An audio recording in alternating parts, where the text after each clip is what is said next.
Buenos días. Vamos a reiniciar la audiencia pública número 003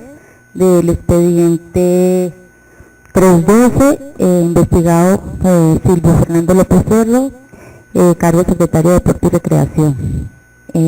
Están en la sala el apoderado del investigado, doctor Gerardo Mendoza Castrillón, y el secretario ad hoc de la audiencia.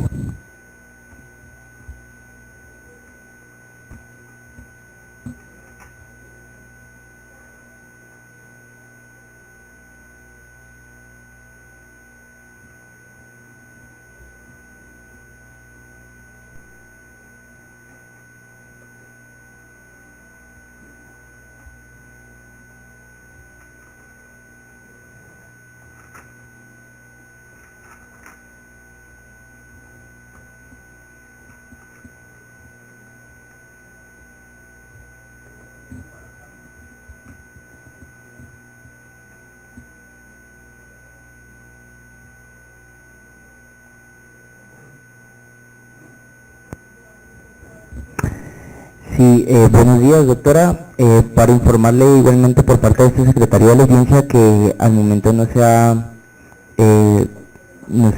llegado ningún documento con destino al proceso y que la audiencia, como bien ya usted lo ha dicho, es para dar inicio a la misma, dando lectura al auto de citación a audiencia. No sin antes verificar nuevamente. Sí, señora. Igualmente se encuentra presentes el doctor Gerardo Mendoza Castrillón, conocido de Autos, y quien funge como apoderado del investigado Silvio Fernando López Cerro. En este estado damos inicio a el auto por el medio del cual se le da aplicación al procedimiento verbal y se cita a audiencia.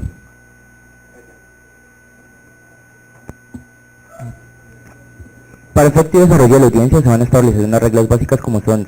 primero se debe guardar total silencio, segundo el uso de la palabra será determinado en forma oportuna por el operador disciplinario, tercero no está permitido el uso de celulares, cuarto no está permitido a los asistentes intervenir, aplaudir o hacer exclamaciones u otras expresiones que interrumpan o alteren el normal desarrollo de la audiencia, quinto debe dirigirse siempre con respeto al operador disciplinario, al secretario del despacho y a los demás intervinientes en la audiencia. Se recuerda la existencia de los deberes correlativos que tenemos en la misma, contenidos en los artículos 145 y siguientes de la Ley 600 de 2000, como son actuar con lealtad y buena fe, actuar sin temeridad, sin recurrir a maniobras dilatorias que entorpezcan el normal desarrollo de la audiencia. No se permiten expresiones injuriosas y se debe informar al despacho cualquier cambio de domicilio para recibir las notificaciones. Damos lectura a los artículos 33 de la Constitución Política y 90 y 92 de la Ley 734 de 2002. Artículo 33. Constitución Política. Nadie podrá ser obligado a declarar contra sí mismo o contra su cónyuge, compañero permanente o pariente dentro del cuarto grado de consanguinidad, segunda afinidad o primero civil. Artículo 90, Ley 734 de 2002. Facultades de los sujetos procesales. Los sujetos procesales podrán, primero, solicitar, aportar y controvertir pruebas e intervenir en la práctica de las mismas. Segundo, interponer los recursos de ley. Tercero, presentar las solicitudes que consideren necesarias para garantizar la legalidad de la actuación disciplinaria y el cumplimiento de los fines de la misma. Y cuarto, obtener copias de la actuación, salvo que por mandato constitucional o legal esta tenga carácter reservado. Parágrafo. La intervención del quejoso se limita únicamente a presentar y ampliar la queja, a aportar las pruebas que tenga en su poder y a recurrir la decisión de archivo y fallo absolutorio. Para estos efectos podrá conocer el expediente en la Secretaría del Despacho que profirió la decisión. Artículo 92, Ley 734 de 2002. Derechos del investigado. Como sujeto procesal, el investigado tiene los siguientes derechos. Primero, acceder a la investigación. Segundo, designar defensor. Tercero, ser oído en versión libre en cualquier etapa de la actuación hasta antes del fallo de primera instancia. Cuarto, solicitar o aportar pruebas y controvertirlas e intervenir en su práctica. Quinto, rendir descargos. Sexto, impugnar y sustentar las decisiones cuando hubiere lugar a ello. Séptimo, obtener copias de la actuación. Octavo, presentar alegatos de conclusión antes del fallo de primera o única instancia.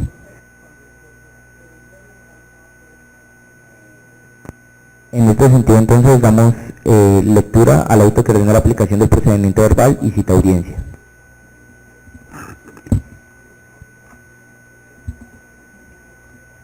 Auto número 003.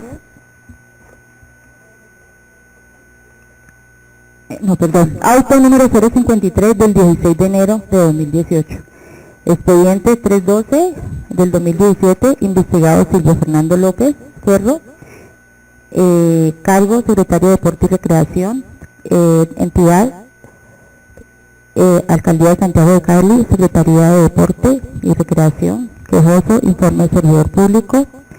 asunto, citación, audiencia.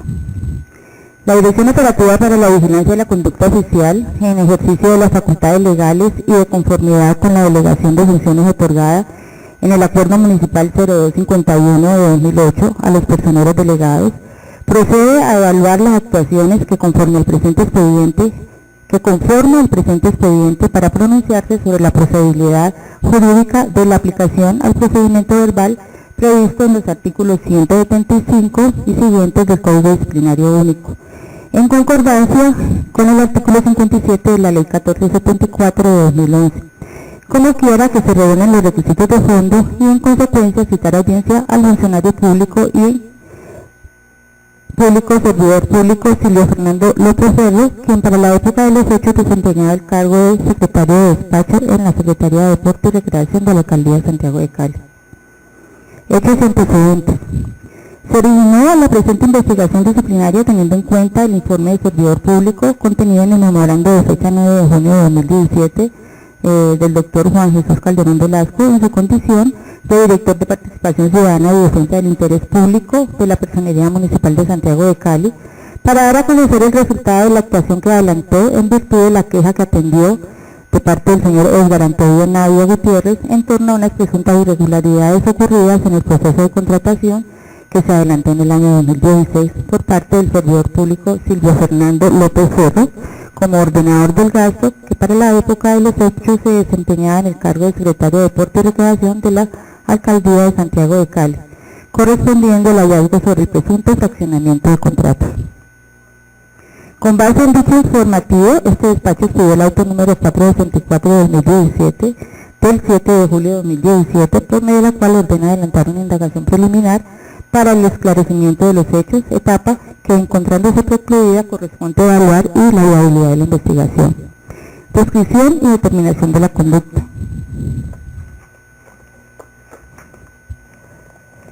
Se investiga el posible comportamiento disciplinario informado por el director de Participación Ciudadana y Defensa del Interés Público de la Personería Municipal de Santiago de Cali,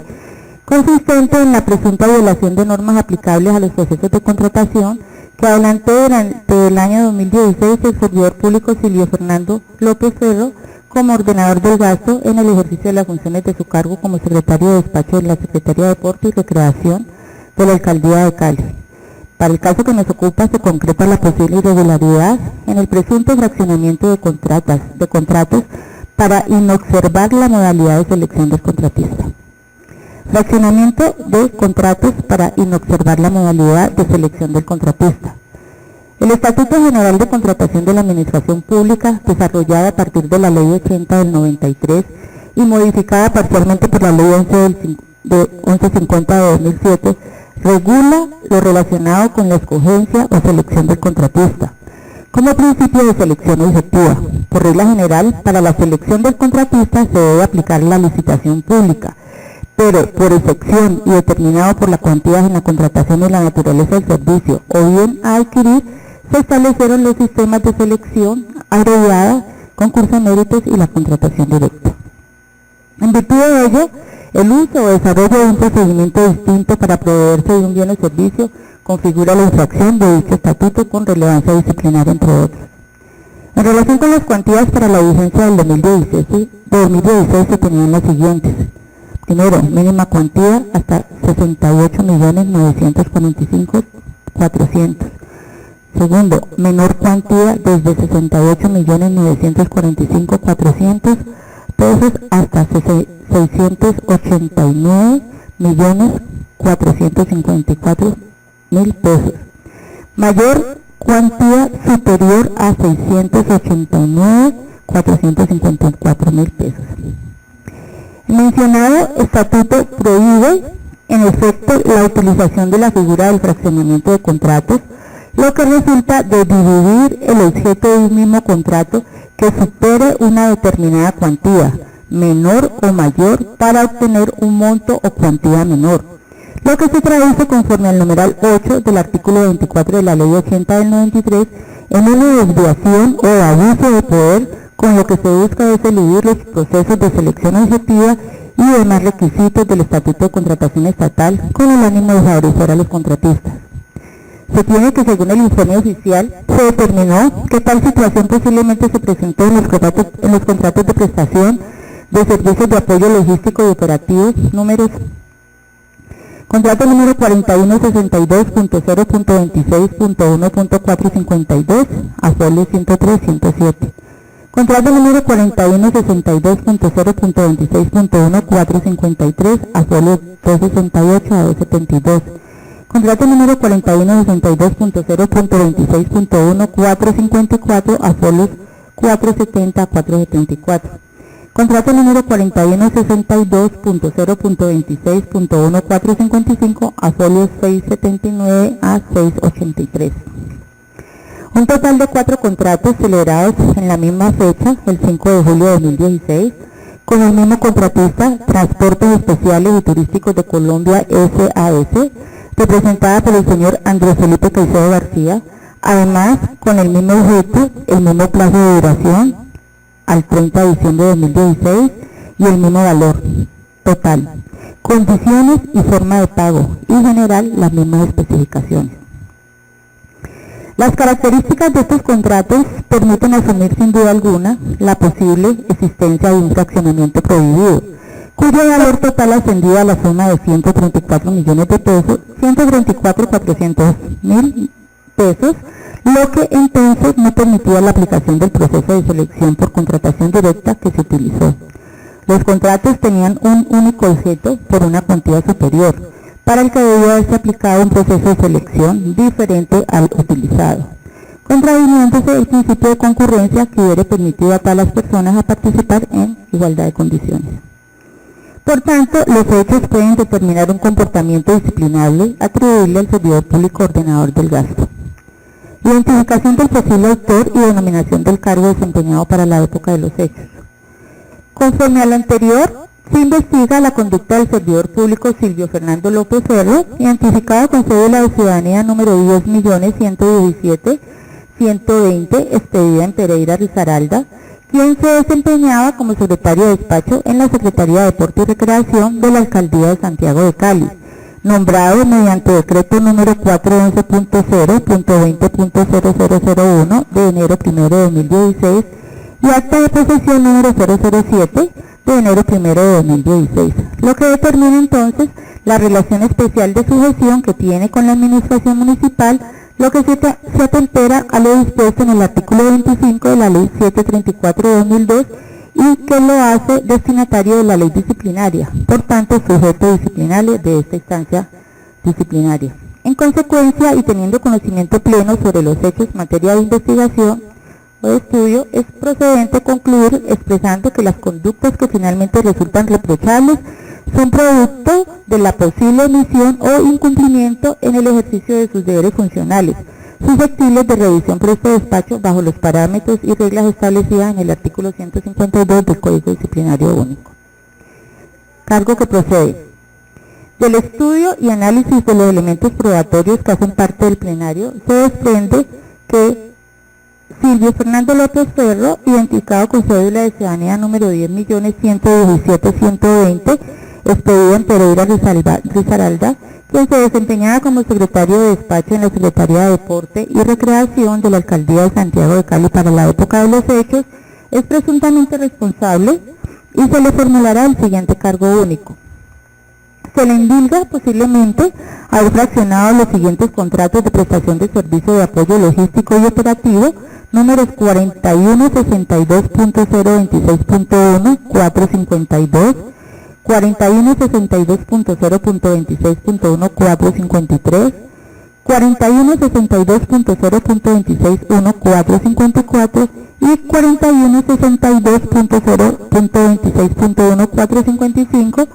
celebrados en la misma fecha, el 5 de julio, con el mismo contratista Transportes Especiales y Turísticos de Colombia SAS,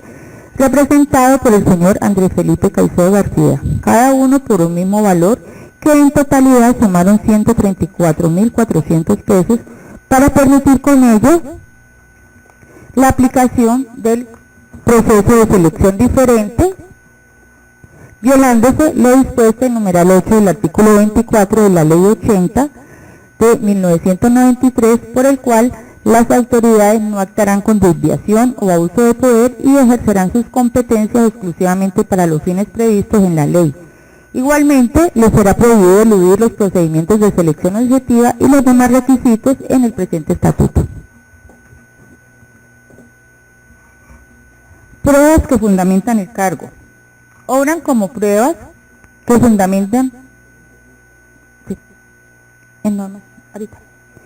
Pruebas que fundamentan el cargo formulado. Obran como pruebas que fundamentan la presente decisión las siguientes.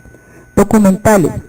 A folios 2 al 27, obra el informe de servidor público enviado por el doctor Juan Jesús Calderón Velasco como director de Participación Ciudadana y Defensa del Interés Público de la Personería, que permite establecer a fecha 9 de junio de 2017 las circunstancias de tiempo, modo y lugar en que se conocieron los hechos investigados. 2. A folios 28 a 748, obra el recaudo documental aportado con el citado informe, en relación con la contratación realizada con la empresa Transportes Especiales y Turísticas de Colombia, contrato número 4162.026.1452 a folio 103 a 107, contrato 4162.026.1453 a folio 268 a 272, contrato número 4162.0.26.1454 a folio 470 al 74, y el contrato 4162.026.1455 a folio 679 a 683. Los medios de prueba relacionados, válidamente practicados, recaudados e incorporados al expediente, conforme a lo dispuesto en los artículos 128 y siguientes de la Ley 734/2002, permitiendo hasta el momento comprobar el comportamiento que se le endilga al señor Silvio Fernando López Ferrer y que compromete seriamente su responsabilidad, cuando es claro que intervino como ordenador del gasto para celebrar las contrataciones en que se encuentran las irregularidades, por lo que le era exigible que debía orar consultando los fines del Estado, fines que están consagrados en el artículo 2 de la Carta Magna y que le traza la loable labor del deber de servir, respetar y hacer cumplir las normas, derechos y libertades de los ciudadanos y para asegurar el cumplimiento de los deberes sociales del Estado, lo que para el caso en cuestión se traduce no solo en la obligatoriedad que le asistía para cumplir a cabalidad con sus deberes constitucionales y legales, sino basarse en la diligencia, moralidad, eficacia, planeación y responsabilidad que rigen como funciones para la función administrativa del Estado, acorde a lo dispuesto en el artículo 209 de la Constitución, lo que torna entonces las conductas endilgadas en comportamientos que afectan sin justificación alguna el deber funcional de cualquier servidor público y por lo tanto previstos de ilícito sustancial. Nos sobra advertir que el informe del servidor público se encuentra debidamente sustentado y referenciando los documentos que se deben allegar y que constan en el que constan las presuntas irregularidades, por lo que el informe reviste incluso la seriedad y relevancia para estimarlo como un informe oficial que sirve como medio de prueba, no solo para ordenar la apertura de investigación disciplinaria por cumplirse los requisitos que establece el artículo 152 del Código Disciplinario Único, sino también para proveer sobre la aplicación del procedimiento verbal como adelante se considerará. Pruebas por practicar. A partir de normas. Durante la audiencia, el despacho practicará las pruebas de oficio que considere pertinentes y necesarias en el desarrollo de la misma. Igualmente resolverá sobre la práctica de las pruebas que a bien tenga el servidor público solicitar o presentar al momento de rendir sus descargos, en la medida que sean conducentes, pertinentes, necesarias y útiles.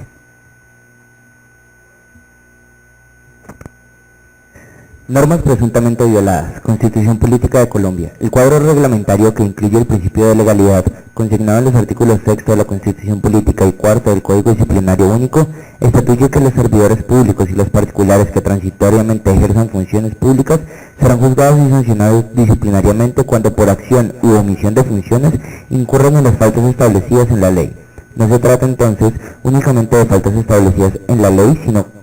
de que sean además cometidas por acción u omisión de funciones. Los servidores públicos encuentran un limitante constitucional y legal al efecto del desarrollo del derecho y las libertades públicas, teniendo en cuenta sus acciones u omisiones. Corrobora el articulado de la Carta que los servidores públicos serán responsables de sus actos, viola jure, responde jure.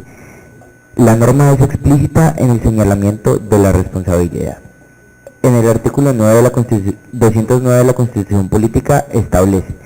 entre comillas, principios de la función pública. La función administrativa está al servicio de los intereses generales y se desarrolla con fundamento en los principios de igualdad, moralidad, eficacia, economía, celeridad, imparcialidad y publicidad, mediante la descentralización, la delegación y la desconcentración de funciones. Entre las autoridades administrativas deben coordinar sus actuaciones para el adecuado cumplimiento de los fines del Estado. La administración pública, en todos sus órdenes, tendrá un control interno que se ejercerá en los controles que señala la ley. Al parecer, el servidor público encausado quebrantó los fines de la función pública consagrados en el artículo 209 de la Constitución Política, con su conducta omisiva y su proceder presuntamente irregular, como aparece en el estudio de las pruebas recaudadas que obran en el expediente en materia de investigación.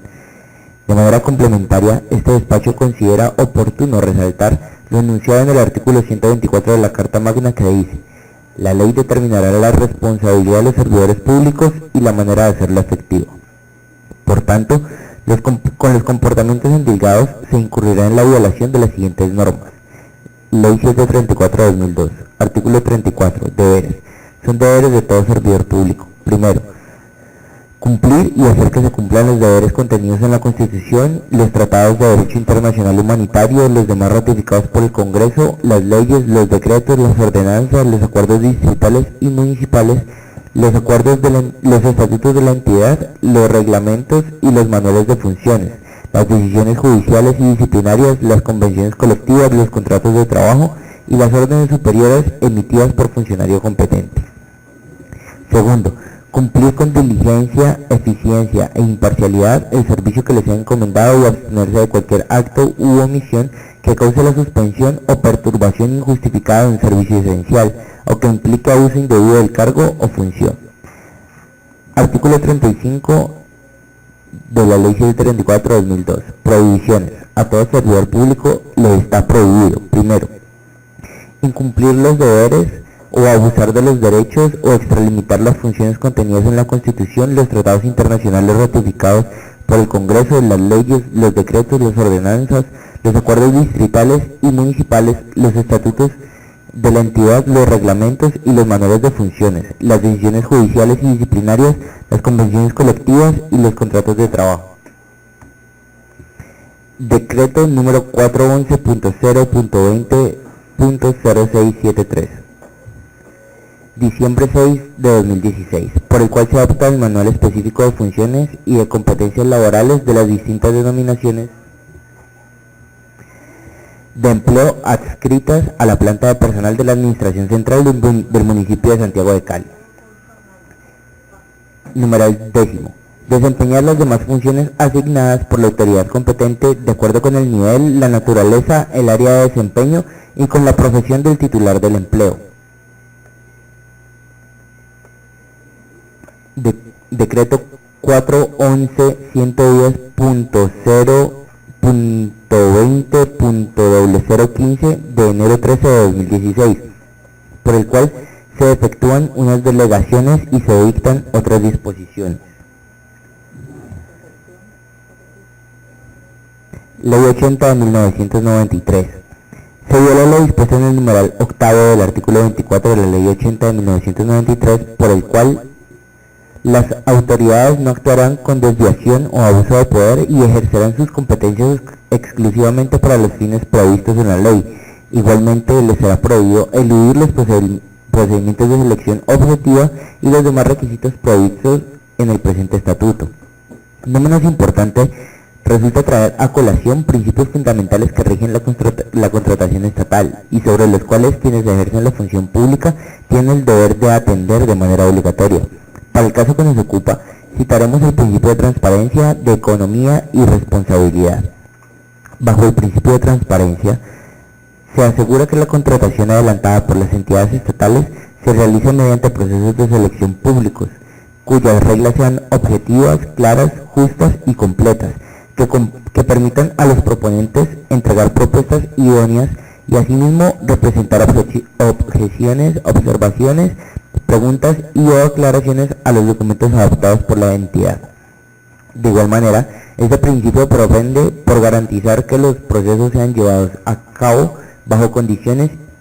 y oportunidades iguales para los proponentes interesados. De acuerdo con el principio de economía, los procesos de selección deberán estructurarse de tal manera que únicamente se tengan que surtir las etapas estrictamente necesarias y responderán a términos y plazos preclusivos y perentorios, asegurando el uso de la menor cantidad de recursos. Previamente al inicio del proceso de selección, la entidad estatal deberá asegurarse de contar con las partidas presupuestarias necesarias y estudios previos que permitan establecer el objeto a contratar. En virtud del principio de responsabilidad, se entienden responsables tanto los contratistas como las entidades estatales y sus funcionarios por sus actuaciones durante el proceso de selección. En este sentido, podrán responder civil, penal,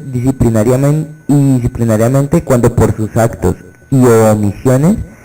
causen perjuicios a los proponentes y o contratistas. Por ende, pudo haber resultado violado el principio de transparencia que desarrolla para la contratación estatal el artículo 24 de la citada ley, como también el principio de economía previsto en el artículo 25, en virtud del cual, primero, en las normas de selección y en los pliegos de condiciones o términos de referencia para la escogencia de contratistas, se cumplirán y establecerán los procedimientos y etapas estrictamente necesarios para asegurar la selección objetiva de la propuesta más favorable. Para este propósito se señalarán términos preclusivos y perentorios para las diferentes etapas de la selección y las autoridades darán impulso oficioso a las actuaciones. Asimismo, el artículo 26 de la Ley 80, que sobre el principio de responsabilidad dispone: primero, los servidores públicos están obligados a buscar el cumplimiento de los fines de la contratación, a vigilar la correcta ejecución del objeto contratado y a proteger los derechos de la entidad, del contratista y de los terceros que pueden verse afectados para la ejecución del contrato. Segundo, los servidores públicos responderán por sus actuaciones y omisiones antijurídicas y deberán indemnizar los daños que se causen por razón de ellas. Además de lo anterior, posiblemente se incurrió en la falta disciplinaria que determina el artículo 48, número 31 de la Ley 734 que establece, artículo 48, faltas gravísimas. Son faltas gravísimas las siguientes, entre 31, participar en la etapa precontractual o en la actividad contractual, con desconocimiento de los principios que regulan la contratación estatal y la función administrativa contemplados en la Constitución y la ley. La conducta del disciplinado hasta hoy resulta ser presuntamente clara, como ya se dejó dicho anteriormente, ya que con el presunto fraccionamiento de los contratos de prestación de servicios de apoyo logístico y operativo, números 4162.0.26.1.452 y número 42.0.26.1.453, así como el 454, celebrados en la misma fecha, el 5 de julio de 2016, con el mismo contratista, Transportes Especiales y Turísticos de Colombia, representada por el señor Andrés Felipe Caicedo García, se incumplieron y violaron normas de imperativo cumplimiento. Se tiene entonces que para que una conducta cualquiera constituya falta disciplinaria, esta debe ser típica, sustancialmente ilícita y culpable. Es decir, deben reunirse los tres elementos que la estructuran como comportamiento reprochable y sancionable desde el ámbito del derecho disciplinario. Si alguno de los anteriores elementos integradores de la falta no se encuentran presentes en el comportamiento examinado disciplinariamente, no es posible considerar la conducta como tal y por tanto habrá de determinarse la respectiva actuación descartando cualquier tipo de responsabilidad y por ende de sanción, pues así lo establece el ordenamiento jurídico aplicable. Tipicidad.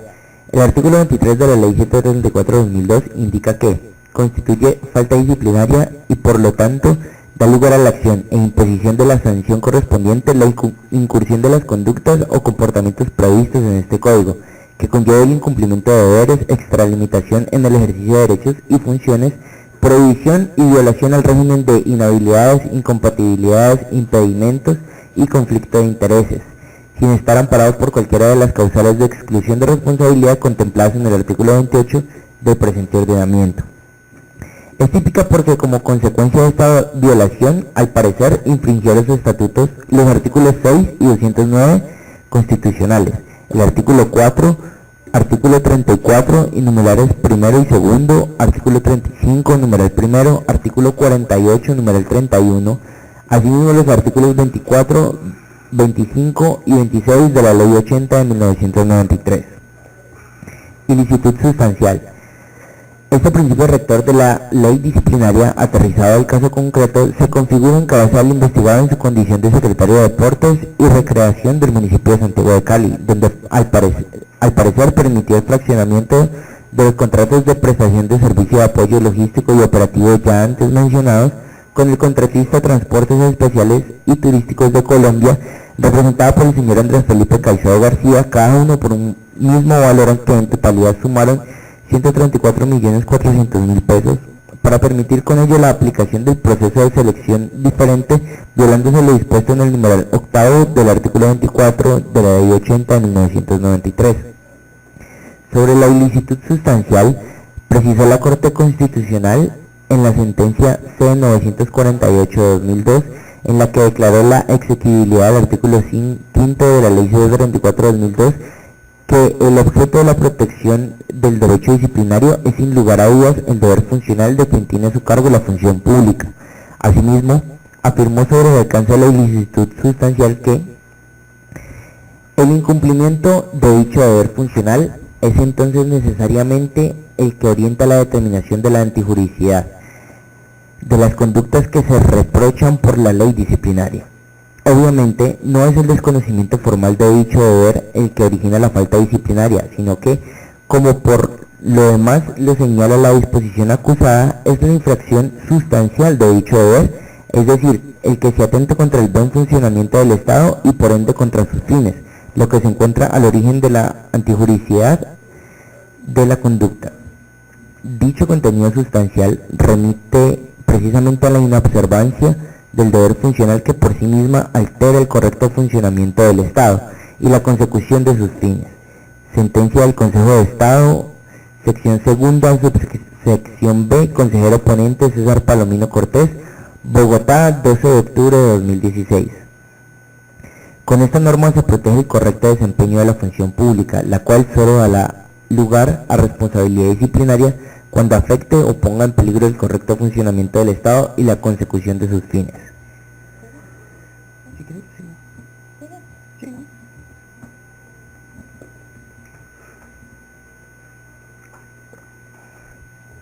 Calificación de la falta. Al servidor público Silvio Fernando López Ferro se le ha endilgado un conjunto de faltas disciplinarias que se pueden investigar bajo una misma cuerda procesal,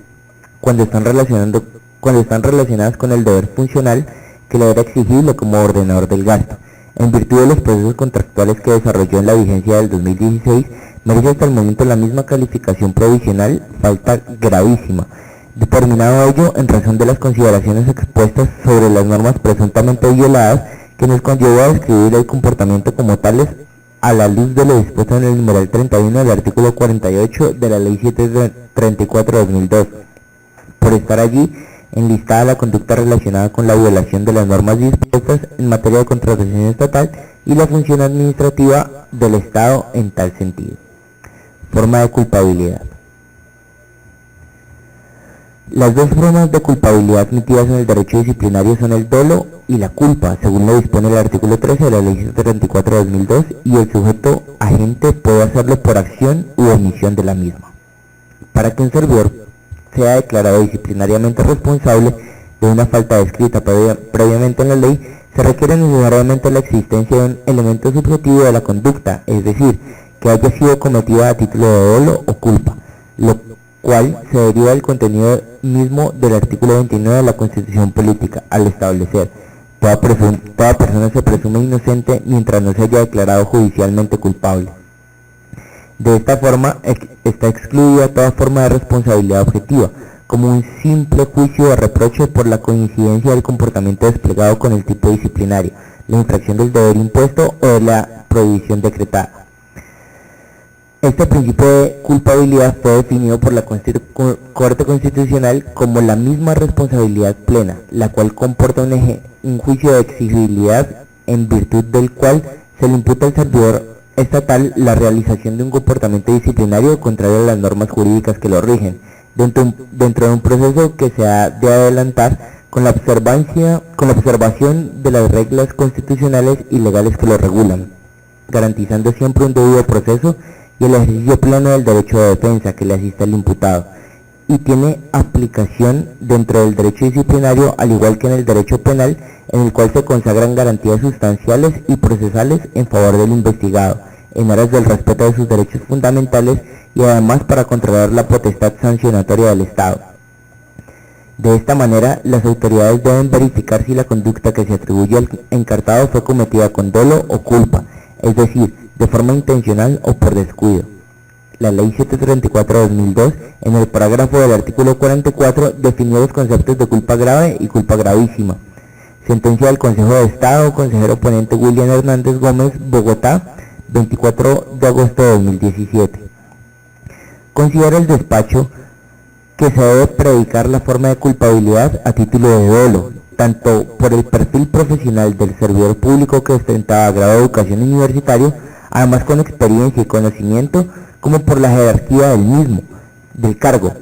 situaciones que permiten inferir conocimiento, capacidad e idoneidad, que sabía de lo irregular de su comportamiento y que sin embargo pudo haber actuado consciente y deliberadamente para obtener el resultado que finalmente se materializó cuando recibió el dinero posteriormente. Se observa que en el presente caso no concurren en la realización de la presente conducta algunas de las causales de exclusión de responsabilidad consagradas en el artículo 28 de la Ley 734 de 2002. Argumentos de la defensa. El servidor público Silvio Fernando López Ferro dirigió a este despacho un escrito identificado con el radicado número 2017-416-201-0011-3971,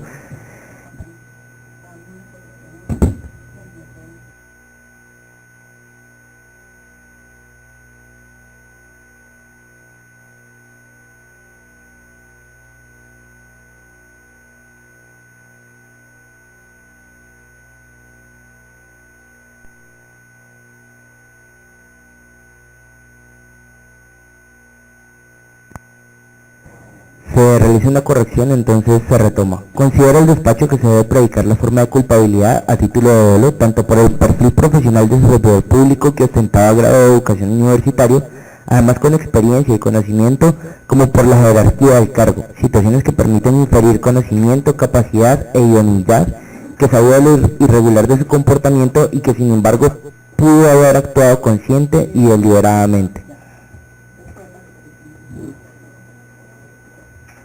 Se observa que en el presente caso no concurre en la realización de la presunta conducta algunas de las causales de exclusión de responsabilidad consagradas en el artículo 28 de la Ley 734 de 2002.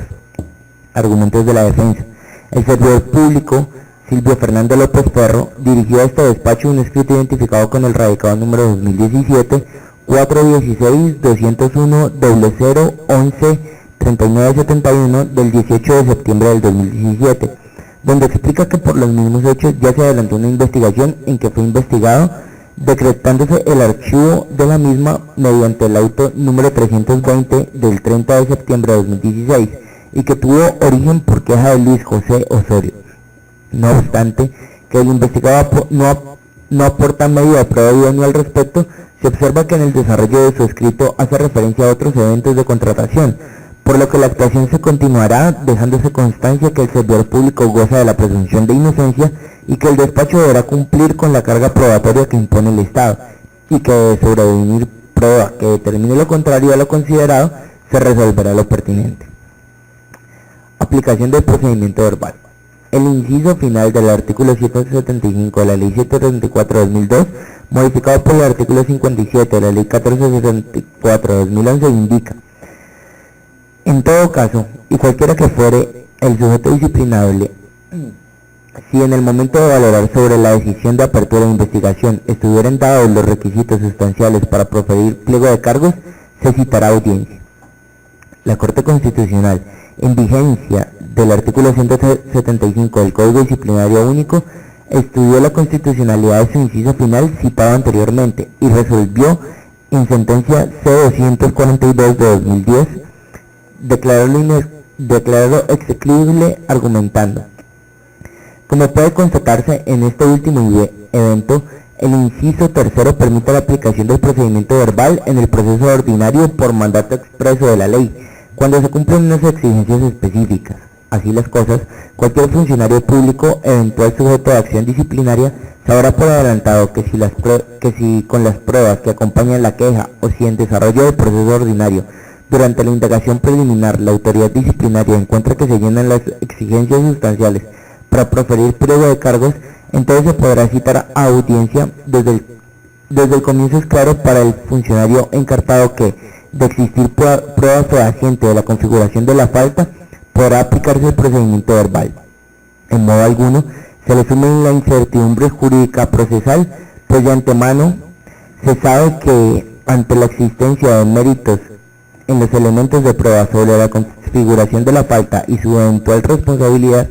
el trámite a seguir es el procedimiento verbal. Así, el virtual disciplinado cuenta con tal factor de predictibilidad sin que pueda alegar que se ha desconocido el derecho al debido proceso administrativo, pues ello no sobreviene de manera repentina ni arbitraria.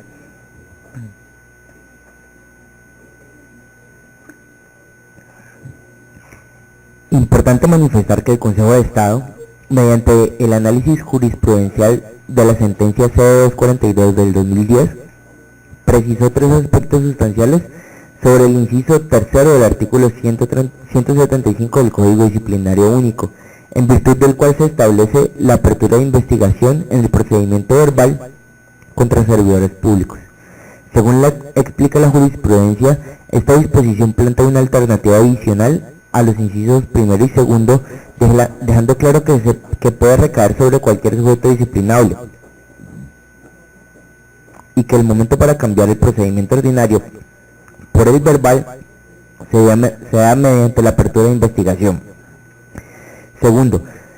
la autoridad administrativa disciplinaria solo puede acudir a lo dispuesto en la regla, cuando encuentre reunidos todos los requisitos sustanciales para formular el pliego de cargos, los cuales están reseñados en el artículo 162 de la Ley 734/2002. Finalmente, estableció que dicho aparte implica que los efectos de este son erga omnes y de obligatorio cumplimiento. Como puede observarse, en el caso que nos ocupa, se adelantó la etapa de la indagación preliminar y este despacho considera pertinente que se llenen las exigencias sustanciales para proferir pliego de cargos, por lo cual se decide citar audiencia al investigado para continuar el proceso bajo el rito del procedimiento verbal. Por lo tanto, la personera delegada para la vigilancia de la conducta oficial de la Personería Municipal de Santiago de Cali resuelve: artículo primero, ordenar la aplicación del procedimiento verbal conforme a lo previsto en el inciso final del artículo 175 de la Ley 734/2002, modificado por el artículo 57 de la Ley 1474/2011, para continuar tramitando este asunto, y en consecuencia citar audiencia al servidor público Silvio Fernando López Ferro, identificado con cédula de ciudadanía número 10.117.120, expedient Pereira Risaralda, quien se desempeñaba como secretario de despacho en la Secretaría de Deporte y Recreación de la Alcaldía de Santiago de Cali, para la época de los hechos, por las presuntas irregularidades ya descritas. Una vez notificada personalmente la decisión de Una vez notificado personalmente la presente decisión, se fijará fecha para dar inicio a la audiencia, que no podrá ser antes de 5 ni después de 15 días de la fecha del presente auto. Artículo segundo. Notificar personalmente la decisión adoptada mediante esta providencia al investigado Silvio Fernando López Ferro, indicándole que puede ser asistido por un defensor si así lo desea, que en la audiencia se recibirán sus propias versiones de los hechos y que además podrá aportar o solicitar las pruebas que pretenden hacer valer y que le asisten las demás facultades y derechos establecidos por los artículos 90 y 92 de la Ley 734 de 2002. Se le debe advertir también que si no comparece en el término de 2 días contados a partir del envío de la citación para notificación personal, esta providencia se notificará por edicto 2 días y se procederá luego a la designación de defensor de oficio, con quien se surtirá la notificación personal y se continuará el proceso, sin perjuicio de que posteriormente comparezca el implicado o su apoderado. Artículo tercero. Téngase como prueba las aportadas al proceso y que fundamentan los cargos formulados. Artículo cuarto. Comunicar al jefe del órgano de control disciplinario interno del municipio de Santiago de Cali, advirtiéndole que deberá abstenerse de abrir investigación disciplinaria por los mismos hechos o suspenderla inmediatamente. Artículo quinto. Contra la presente decisión no procede recurso alguno. Notifíquese, comuníquese y cúmplase Luz Estela Vázquez de Guevara, personera delegada.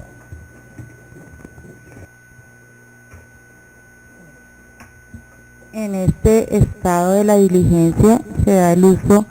de la palabra al doctor Gerardo Mendoza para, si considera pertinente, hacer uso de ella para la versión libre.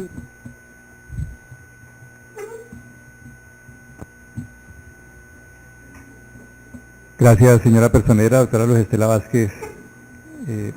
por concederme el uso de la palabra. No sin antes, de manera muy respetuosa ante usted, quiero, antes de actuar en lo que implica la actuación ya impulsada, esto es, descargos, versión libre, y los demás trámites de rigor que derivan dentro del proceso disciplinario iniciado bajo la partida número 312/2017, debo de manera respetuosa advertir a usted una serie de irregularidades que a mi juicio contaminan el proceso y sería insensato de mi parte, conociendo de antemano las irregularidades que, repito, a mi juicio están soportadas dentro del proceso, pasarlas por alto, no advertirlas y dejar que el proceso continúe para luego tratar de sacar provecho, y eso no es sensato ni ético de mi parte. Por eso, de manera muy respetuosa, pongo a consideración del despacho una serie de situaciones para que a bien se valoren, y el despacho, si lo tiene presente, una vez valorado, acceda a la declaratoria de nulidad frente a lo que este humilde defensor le expone de la siguiente manera. El artículo 143 del Código Disciplinario Único establece como causales de nulidad, entre otras, las siguientes: la violación del derecho de defensa del investigado, y otro punto que se enumera como el 3 dentro del artículo 143 ibidem, que es la existencia de irregularidades sustanciales que afecten el debido proceso. El parágrafo establece que los principios que orientan la declaratoria de nulidad y su convalidación, consagrados en el Código de Procedimiento Penal, se aplicarán a este procedimiento. Mi exposición estriba sobre la base de que la presente solicitud de nulidad de todo lo actuado, que depreco ante usted, se solicita con base en que se cumplen las causales 2 y 3 del artículo 143.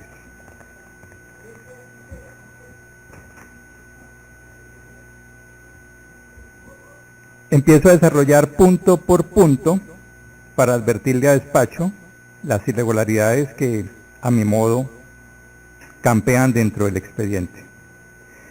Primer punto, la violación del derecho de defensa del investigado. Al investigado Silvio Fernando López Ferro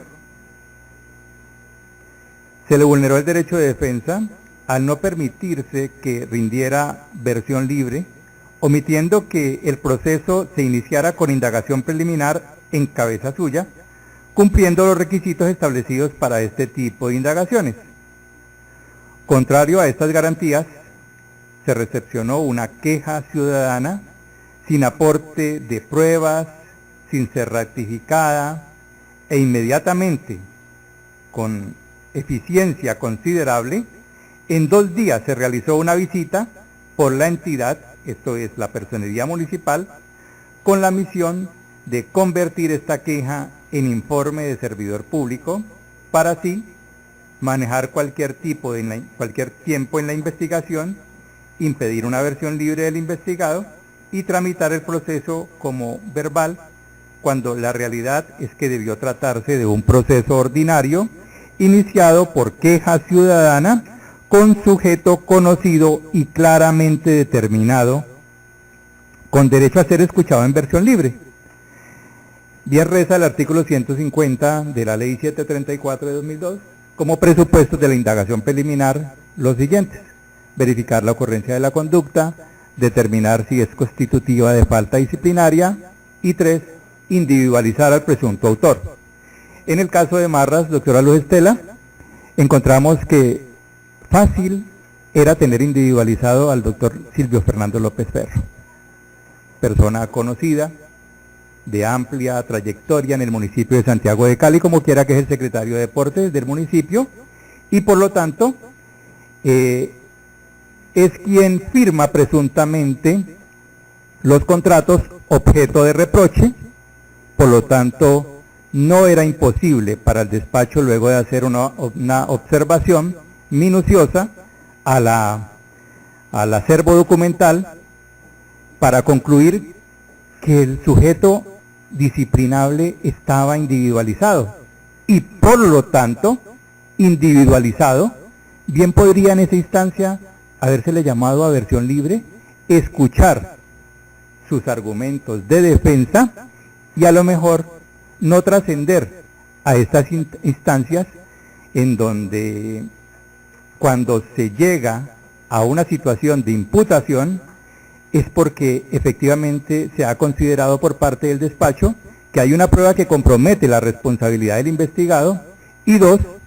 porque la falta está objetivamente demostrada. Pero qué curioso,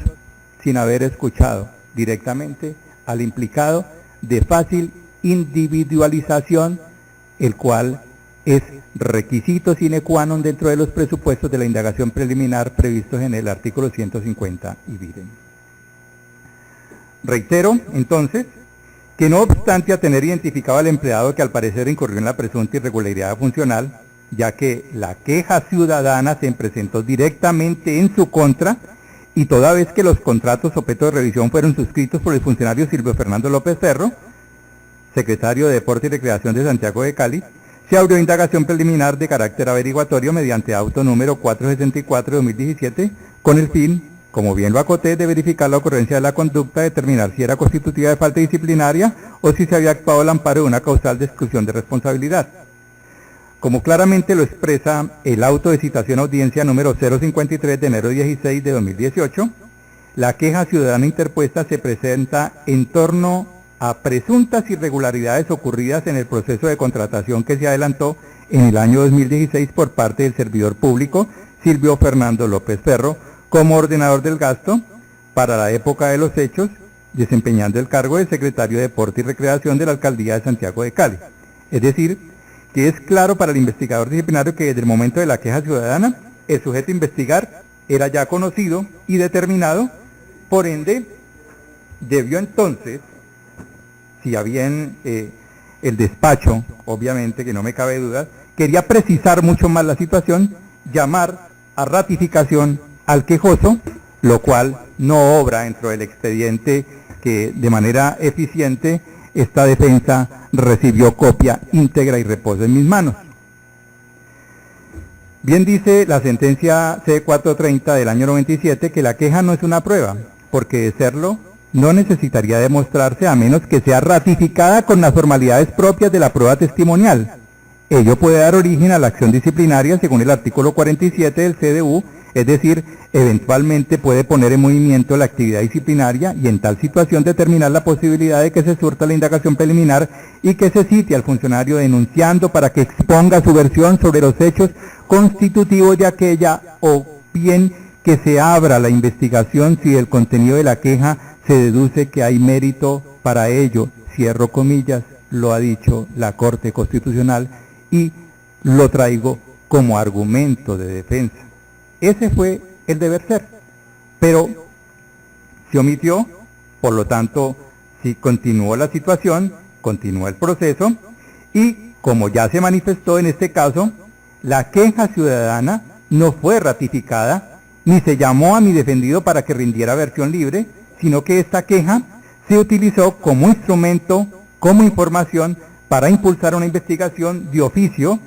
generando un informe de servidor público, impidiendo que mi poderdante, 1, fuera escuchado en versión libre, y 2,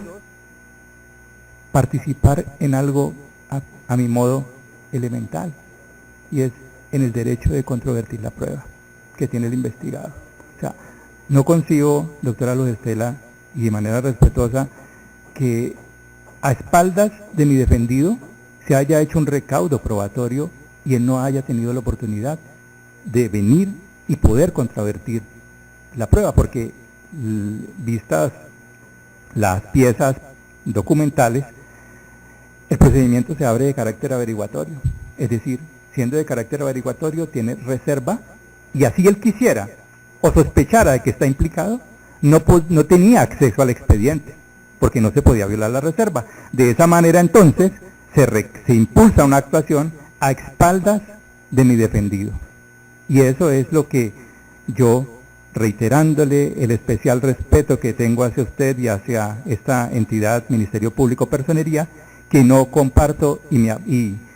tomo distancia de la manera como se aprecia en su dimensión el derecho sancionador disciplinario, el cual en su legítima descripción legal contenida en la Ley 734 es garantista y ante todo valida todo ese tipo de actuaciones en favor del disciplinado.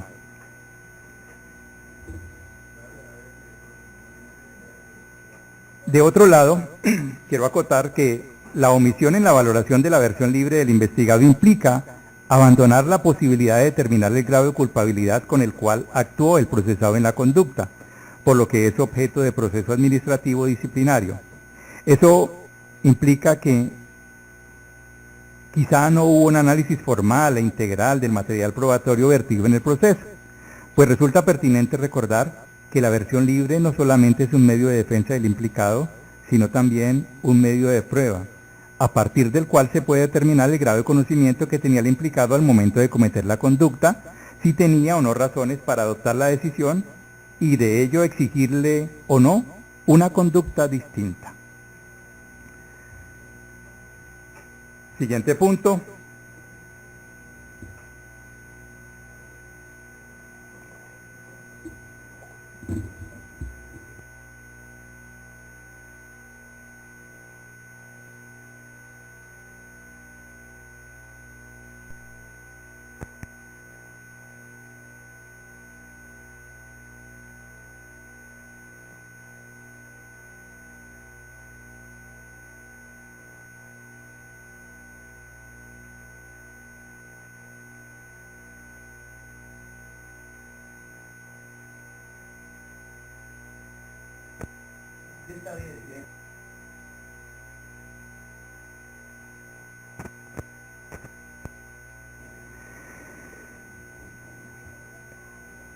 De otro lado,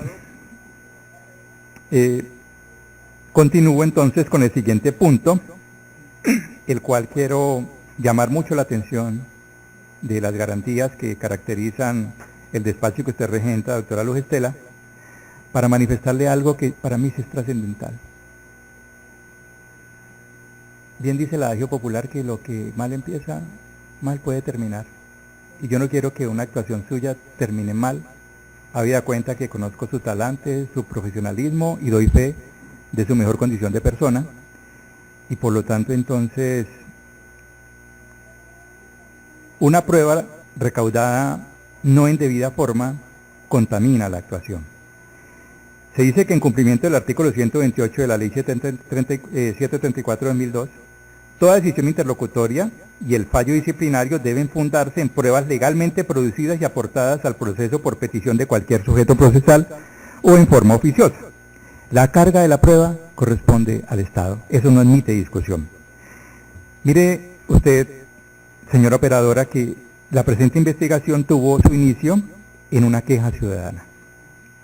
suscrita por el señor Edgar Antonio Navia Gutiérrez, y quiero poner a vista el despacho, por recordar mejor, porque el despacho tiene toda la documentación. El folio 753.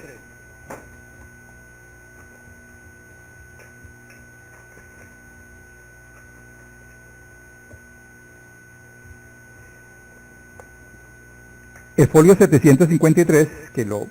abro dentro de las copias que el despacho gentilmente me confirió,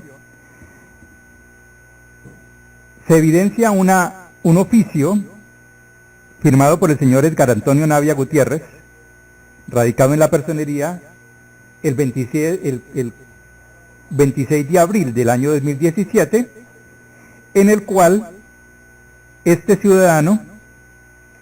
Edgar Antonio Navia Gutiérrez, sin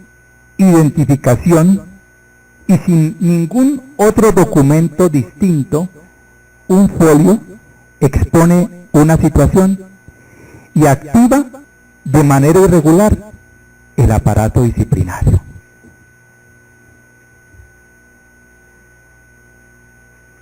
Su despacho abre indagación preliminar y en los hechos sin consideraciones, que me permito literalmente exponer de manera muy rápida, doctora, dice: la presente investigación se da en virtud del memorando remitido por el doctor Juan Carlos Calderón, director director operativo de Participación Ciudadana y Defensa del Interés Público, donde fue radicada queja del señor Edgar Antonio Navia Gutiérrez por presuntas irregularidades en el proceso de contratación. Es decir, esta queja tuvo un valor y sobre esta queja se dio un impulso que más adelante me voy a referir de manera concreta. Entonces digo que la presente investigación tuvo su inicio en la queja ciudadana suscrita por el señor Edgar Antonio Navia Gutiérrez, en la que, sin identificación referenciada, que raya en el anonimato, se denunció una posible irregularidad en un procedimiento contractual de un servicio de transporte en la Secretaría del Deporte del municipio de Santiago de Cali. Si el proceso se inicia por queja ciudadana, esta debió ser valorada y ratificada, no utilizarla como información para realizar una visita inmediatamente a la Secretaría del Deporte y buscar proferir así un informe de servidor público. Me explico. Nace un acta de asignación del 27 de abril de 2017.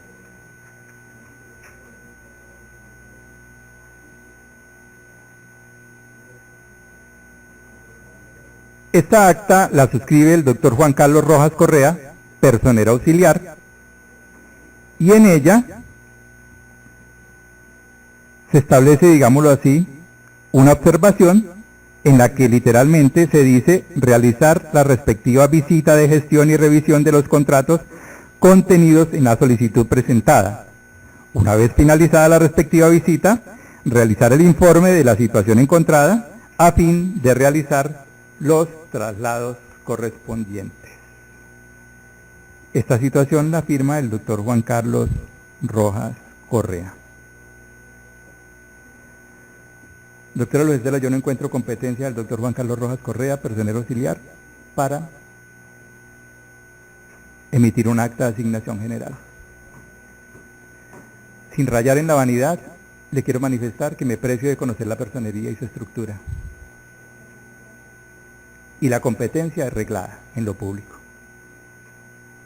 No hay ninguna actuación de servidor público que no esté reglada. De allí el artículo 6 constitucional que dice que los particulares son responsables por incumplir la Constitución y la ley y los servidores públicos lo son por la misma causa y por extralimitación u omisión de sus deberes y sus funciones. En este caso, doctora, me he tomado la tarea de apelar al manual de funciones de la personería, la resolución número 004 de enero 6 de 2009. Y he dado lectura plena desde el propósito principal hasta la última función del personero auxiliar. Y no tiene en sus funciones el expedir un acta conformando una comisión.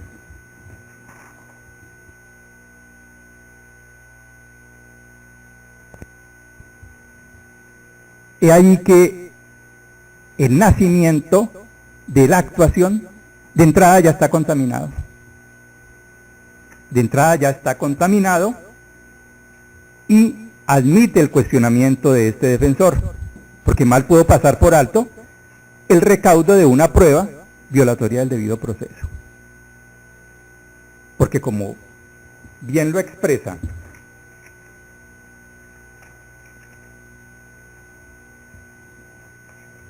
la normatividad disciplinaria,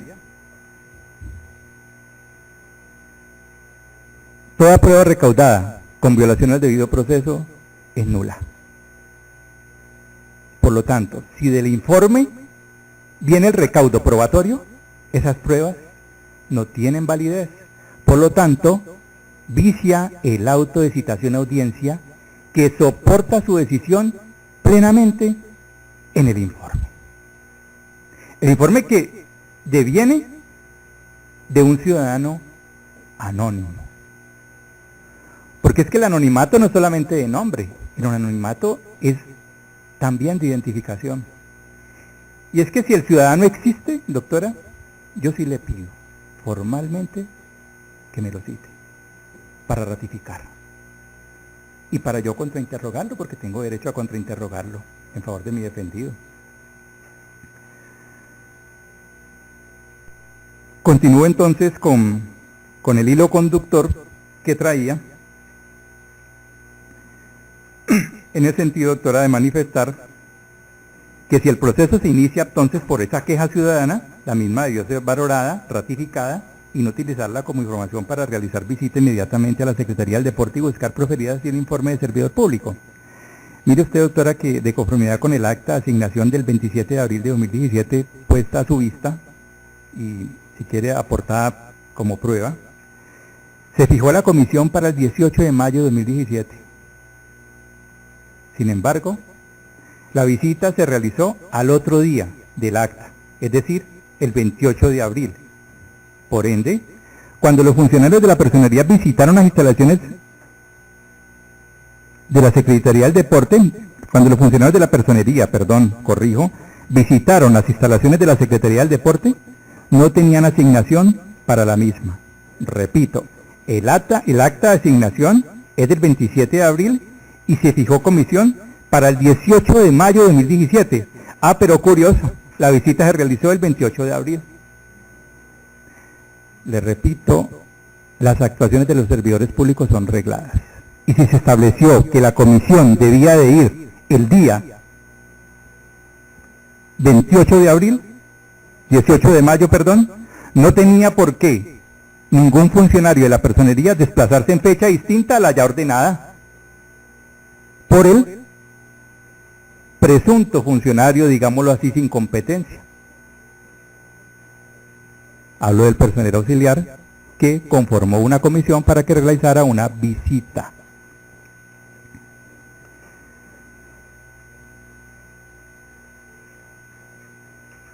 Recabo entonces en que si esos funcionarios no tenían asignación para la misma,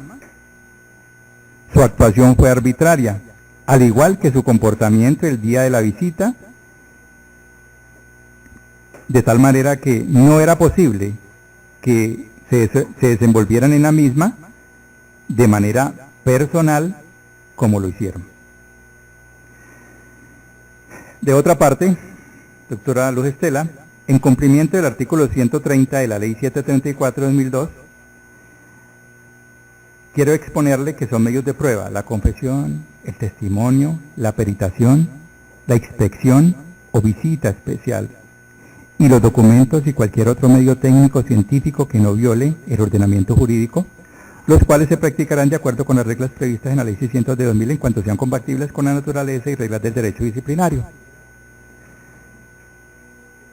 El deber ser, a mi manera, era que si se recibió una queja, pues la misma debió valorarse, y una vez valorarse, abrir indagación preliminar. Y en virtud de la indagación preliminar, realizar una visita especial. Es que el paso a paso, el ABC del derecho sancionatorio para los servidores públicos lo tiene la Ley 734. Y ningún otro documento o acto administrativo puede ir en contravía de lo que ya tiene la Ley 734. Entonces, no veo con buenos ojos de legalidad que una queja coja un trámite distinto a lo que ya precisamente el artículo 130 regula. La visita especial es parte de una actuación disciplinaria y no está en la inventiva ni en el arbitrio de ningún funcionario del Ministerio Público en cabeza de la personería. Por lo tanto, todas las actuaciones encaminadas dentro del marco sancionador tienen que estar acorde y alineadas con el Código Disciplinario único, porque esa es la tarea del legislador. Porque de lo contrario, entonces habría un artículo que dijera y demás situaciones que el operador considere. No lo dice. Desde el primer artículo hasta el último artículo, no. Si bien la autonomía del derecho disciplinario impone un conjunto de reglas, este conjunto de reglas debe atenderse de manera estricta por cada uno de los funcionarios que tienen la investidura propia de ejercer la actividad disciplinaria. Por lo anterior, el informe que nació del acta de esa visita está viciado completamente de nulidad, puesto que los funcionarios no tenían facultades para realizar esa visita el 28 de abril de 2017, sino el 18 de mayo de esa anualidad. La prueba tiene un vicio de nulidad porque no se recaudó con las formalidades propias del derecho disciplinario, razón por la cual son inexistentes al tenor del artículo 140 y 128 ya expuestos en su momento. Al revisar esa acta de asignación general del 27 de abril de 2017 se encuentra que en sus observaciones establecieron las que ya hice mención, es decir, realizar la respectiva visita de gestión, revisando contratos de contenido de acuerdo con la solicitud presentada, y por lo tanto, desde esa asignación, con la sola queja ciudadana, sin surtir el proceso de ratificación, sin valorarse, sino autorizándola para el impulso de oficio, ya se tenía la voluntad de que la visita originaría procesos para mi defendido. Con lo anterior, doctora, se demuestra que desde el principio mi poder-dante ha carecido de las mínimas garantías dentro del debido proceso. El siguiente punto es la prueba inexistente. En aplicación del artículo 140 de la Ley 734, bien va a acotar que la prueba recaudada sin el lleno de los formalismos legales o con desconocimiento de los derechos del investigado se tendrá como inexistente. Por lo anterior, entonces, doctora, la queja ciudadana presentada sin las formalidades legales, quiero recalcarle que esa queja tiene absoluta similitud o identidad, para hablar de la forma identitaria apelando a las reglas de la filosofía, a lo que es un escrito anónimo. Venía sin juramento, no fue ratificada, fue utilizada para impulsar a la personería para actuar de oficio, lo cual es prohibido, así como la visita realizada que nació de asignación de comisión emitida por funcionarios sin competencia, solo es propio del personero municipal y no del auxiliar. Aquí, para esa fecha, estaba el doctor Héctor Hugo, porque es que en las ausencias temporales asume el personero auxiliar, pero verificado de mi parte, para esa fecha estaba el personero titular, y por lo tanto el personero auxiliar no fungió como personero titular, fungió como personero auxiliar. Con fundamentos diferentes, entonces, a quienes permiten la norma, paréntesis, solo en caso de vulneración de derechos humanos, practicada en fecha diferente a la asignada, es decir, debía realizarse el 18 de mayo de 2017 y se practicó el 28 de abril de 2017, es decir, sin competencias también en quienes la practicaron, que originó un informe de servidor público utilizado como prueba para elevar pliego de cargos y citar audiencia en proceso verbal. Debe tenerse entonces como inexistente cuando, en honor a la verdad, lo que activó la acción disciplinaria fue la queja interpuesta por el ciudadano Edgar Antonio Navia Gutiérrez. Repito, si el informe, la comisión, contamina el proceso, quedamos con la queja, la cual tampoco cumple con las formalidades establecidas, en tanto que ese ciudadano, sin identificación plena, sin ratificación del todo el proceso, Edgar Antonio Navia Gutiérrez, señaló unos hechos con los cuales el despacho inicia y sobre todo se funda la indagación preliminar que dio pie para el momento de hacer la evaluación del artículo 150, entrar a ordenar el procedimiento verbal, citar audiencia, pero ya con base en el informe que contamina precisamente la actuación. Siguiente punto, la existencia de irregularidades sustanciales que afectan el debido proceso. Con la expedición del auto de citación a audiencia, el número 053 de enero 16 de 2018, se presentan irregularidades sustanciales que afectaron el debido proceso en contra de mi defendido en razón a: la investigación disciplinaria no se origina por informe de servidor público. Bien, lo estoy recabando y se itera de mi parte. La investigación en realidad se origina es por queja ciudadana impetrada por el señor Edgar Antonio Navia, radicada a folio 753 en la personería el 26 de abril de 2017, con base en esta queja se realiza la visita, se emite informe y se traslada para inicio de la actuación disciplinaria. Conforme al artículo 69 de la ley 734, le recuerdo, doctora, que la acción disciplinaria se inicia y se adelanta de oficio o por información proveniente de servidor público o de otro medio que amerite credibilidad,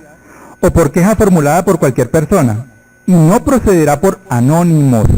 salvo en los eventos en que cumpla con los requisitos mínimos consagrados en los artículos 38 de la Ley 190 de 1995 y 27 de la Ley 24 del 92, es decir, que venga con pruebas, con soportes que ameriten el accionar del aparato disciplinario, pero aquí vino un simple folio de una persona que no se identifica, y el aparato disciplinario de manera eficiente, pero ilegal, se acciona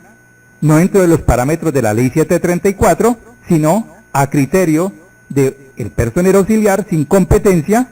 conformando una comisión, realizando una visita y recaudando unas pruebas a espaldas de mi defendido para contaminar la actuación que hoy precisamente se somete de manera respetuosa a mi reproche y a mi disenso respetuoso. Mire, doctora, que en tal sentido la Corte Constitucional en sentencia C832 de 2006 expuso en cuanto a lo que es el anónimo. Dice: la disposición demandada reproduce un texto único, una regla que ya existe en los distintos regímenes de procedimiento penal, disciplinario y fiscal. Se trata de impedir que cualquier queja o denuncia anónima obligue a las autoridades respectivas a iniciar un trámite que puede resultar completamente innecesario, inútil y engorroso. La norma contenida en el artículo 81 demandado recoge en una única disposición los requisitos universales que debe contener una denuncia o queja para ser admitida por la autoridad correspondiente. Esta norma autoriza a la Administración a racionalizar su actuación y a desestimar las denuncias o quejas anónimas que no ofrezcan razones de credibilidad. En ese sentido, es razonable que con miras a satisfacer los principios constitucionales mencionados, el ordenamiento jurídico impida que cualquier queja anónima constituya un mecanismo idóneo para proveer una actuación, salvo que reúna ciertas características como las que establece la norma acusada. Solo, resalto esto al despacho, dice la Corte, solo cuando el anónimo va acompañado de medios probatorios, es decir, elementos de juicio que sumariamente den cuenta de la irregularidad administrativa y que permitan inferir seriedad del documento, se le debe dar credibilidad y por ende activar la función estatal de control. Si el anónimo hubiera dado plena credibilidad al Ministerio Público en cabeza de la Personería, no se hubiera conformado una comisión. De ninguna manera. No se hubiera conformado una comisión irregular otorgada por funcionarios sin competencia, sino que por el contrario hubiera pasado directamente a cualquiera de los personeros delegados, acá la vigilancia operativa, y por lo tanto se hubiera impulsado la actuación dentro de las reglas ya definidas en la Ley 734. Pero curiosamente, por fuera de las reglas contenidas en la Ley 734 de 2002, se conforma una comisión para ir a buscar las pruebas que el quejoso no aportó, para que su escrito tuviera credibilidad y por lo tanto tuviera el desenlace disciplinario que a bien tuvo en últimas. O sea, no podemos invertir la situación de tal manera que estamos legitimando una situación de un anónimo que no tenía por qué tener mayor relevancia. Porque, oh curioso, el mero folio simple del ciudadano tuvo credibilidad del despacho. Pero sí, curioso, los argumentos de mi defendido, que brillan por su ausencia, no tuvieron credibilidad. Cuando hubiese sido muy importante haberlo citado. Venga, rinda versión y explique esta situación de los hechos.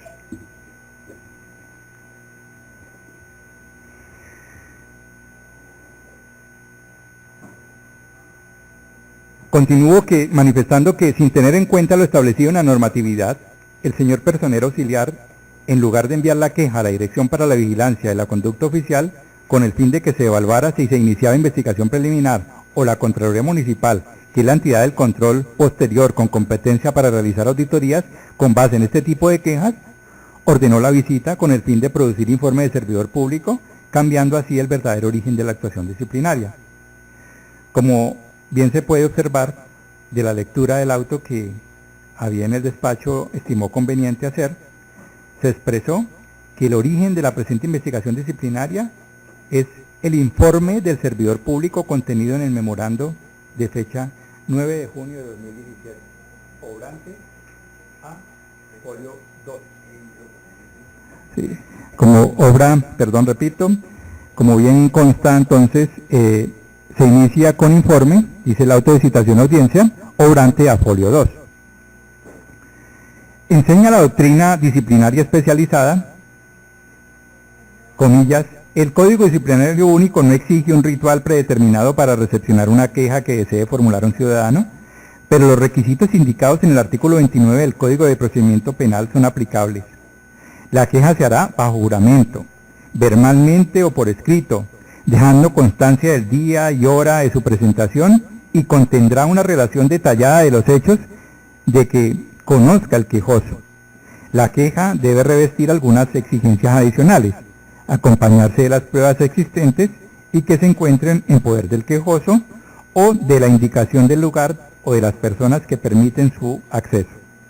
Si bien es necesario rescatar el valor ético de la denuncia, también es cierto que debe evitarse la temeridad en la formulación de acusaciones generales, vagas, superfluas, difusas, no concretas, fruto del desamor o la malquerencia.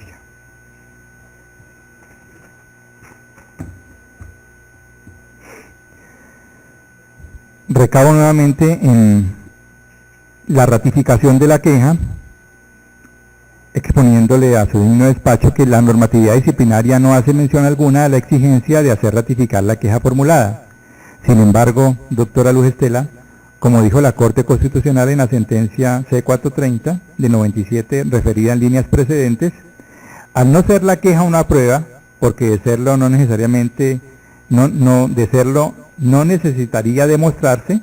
debe ratificarse con las formalidades de la prueba testimonial, bajo la gravedad del juramento, a fin de que no se considere una mera información, sino una prueba testimonial, ni tampoco el impulso de la actuación disciplinaria sea de carácter oficioso.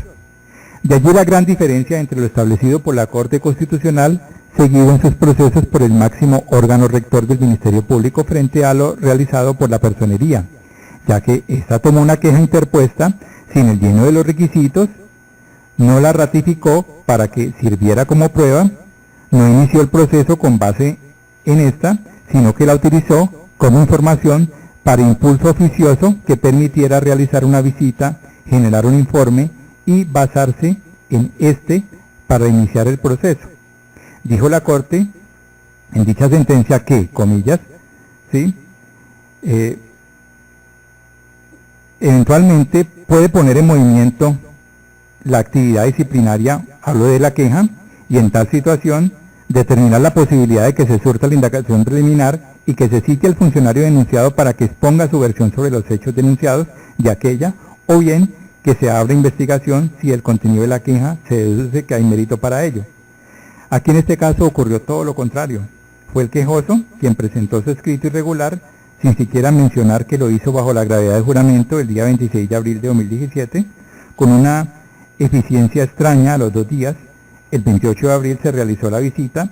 con todo y que el personero auxiliar ordena la visita de la comisión para el día 18 de mayo de 2017, es decir, que entrañablemente la visita se realizó tan solo 2 días después de radicada la queja y sin que siquiera mediara ratificación alguna de la misma ni se presentaran pruebas.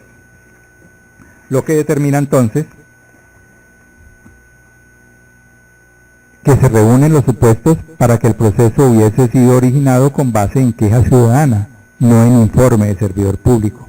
debiéndose abrir indagación preliminar, solicitar el envío de los expedientes, pedir ratificación de la queja, dar la oportunidad para que el funcionario sobre el que se puso la queja pueda controvertirla y participar también en el disenso de las pruebas y en la estructuración de las mismas, y en este caso de que existan los supuestos legales, aperturar investigación disciplinaria en proceso disciplinario, porque precisamente lo que hace que sea verbal es que se varió el origen de la investigación, estableciéndose la misma en informe de servidor público, ya que obviamente lo argumentado en este tipo de informes ofrece más credibilidad que los argumentos de la queja.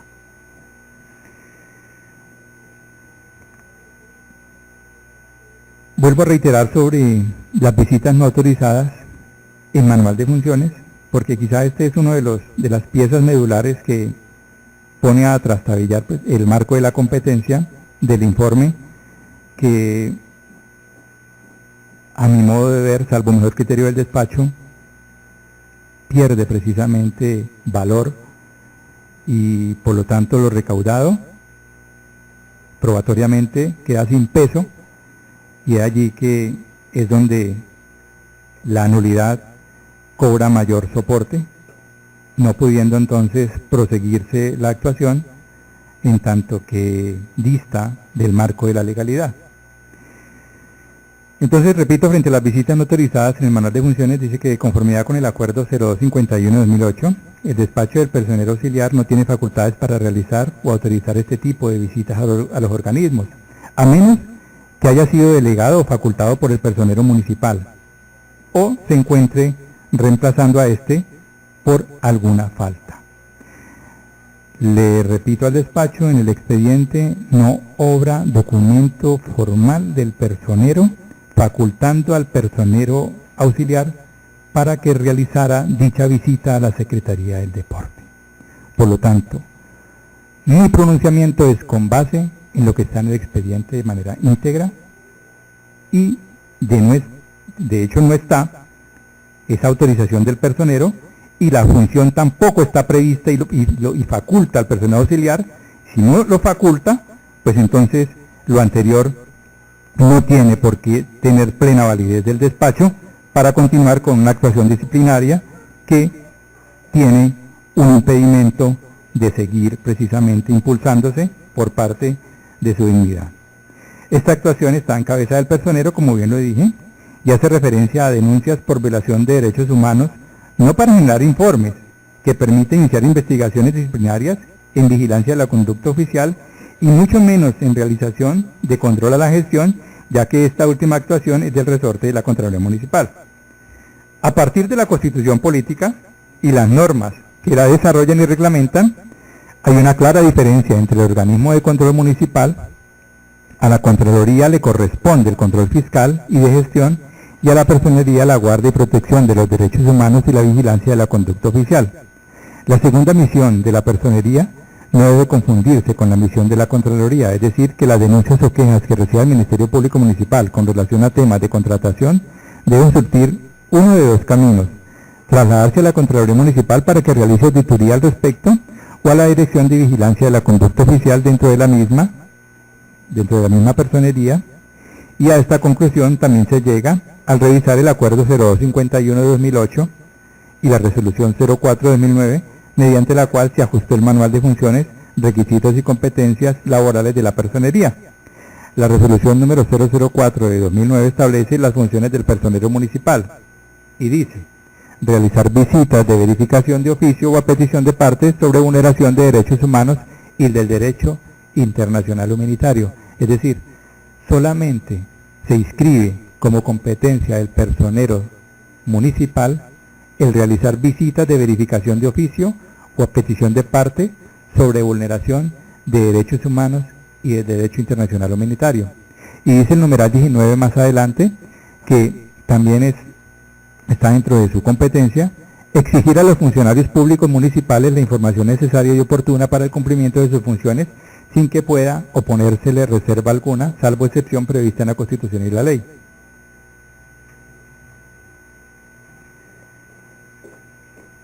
Con base en lo anterior, el personero municipal solo realizó este tipo de visitas cuando se trata de vulneración de derechos humanos. En los demás casos, como en la prevista en el numeral 23, vigilar el ejercicio eficiente y diligente de las funciones previstas y de la gestión pública municipal. Así como en la 25, debe solicitar la información respectiva a los funcionarios de los organismos municipales, y estos están en la obligación de suministrar, pero la comisión que genera la visita no es el mecanismo, ya que no se trata de un evento de vulneración de derechos humanos. La Contraloría Municipal, entidad que realiza el control fiscal y de gestión, cuando decide revisar aspectos administrativos como la contratación, realiza un plan de auditorías y coordina con los organismos la forma en que visitará las dependencias de la administración para revisar los documentos que considere. Con mayor razón, debe la Personería establecer y respetar un procedimiento que no vulnere garantías de quienes tienen a su cargo la responsabilidad de los organismos vigilados. Siguiente punto: no se cumplen los supuestos del artículo 57 de la Ley 1444, que modificó el artículo 57 de la Ley 1474 de 2011, que modificó el artículo 175 de la Ley del Código Disciplinario Único.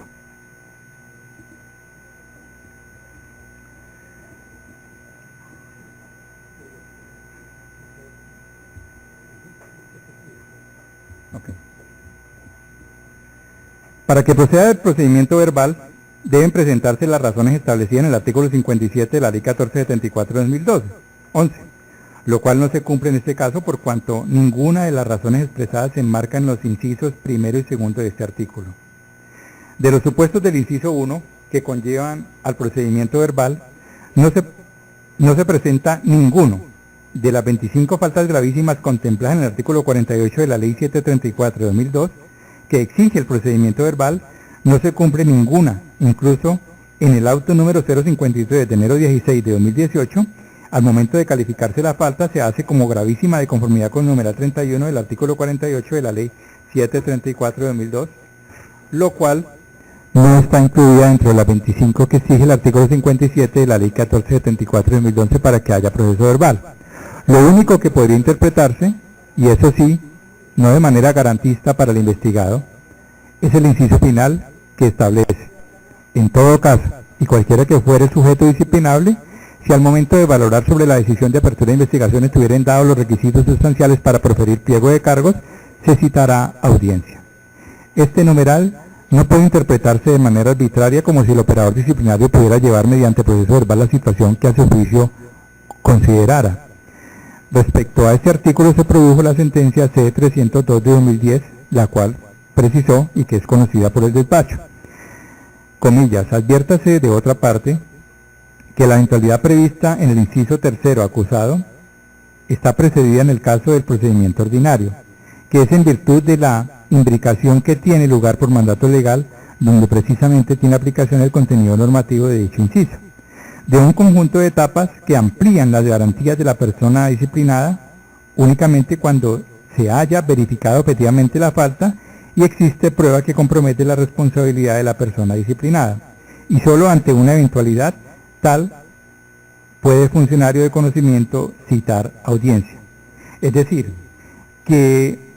si lo que se pretende aplicar en este último inciso debió iniciarse indagación preliminar por queja ciudadana, ratificar la misma, escuchar al investigado en versión libre, y si al momento de apertura se consideraba que se reunían los requisitos esenciales para proferir pliego de cargos, citar audiencia para iniciar proceso verbal. En caso contrario, continuar con la apertura del procedimiento ordinario. Este recorrido procesal no se cumplió, vulnerando así posibilidades de desvirtuar desde la indagación preliminar, utilizando el medio de defensa de la versión libre, entre otros, lo asegurado por el quejoso, con lo cual deja sin piso el inicio del procedimiento verbal.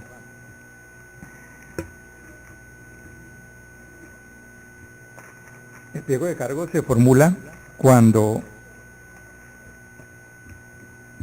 la falta está objetivamente demostrada y cuando existe prueba que comprometa la responsabilidad del investigado. Hay dos situaciones que podrían mirarse dentro del andamiaje probatorio, y es el informe y la queja. Ya desestimé el informe por el vicio de nulidad que a mi juicio expuse, y dos, la intrascendencia de la queja.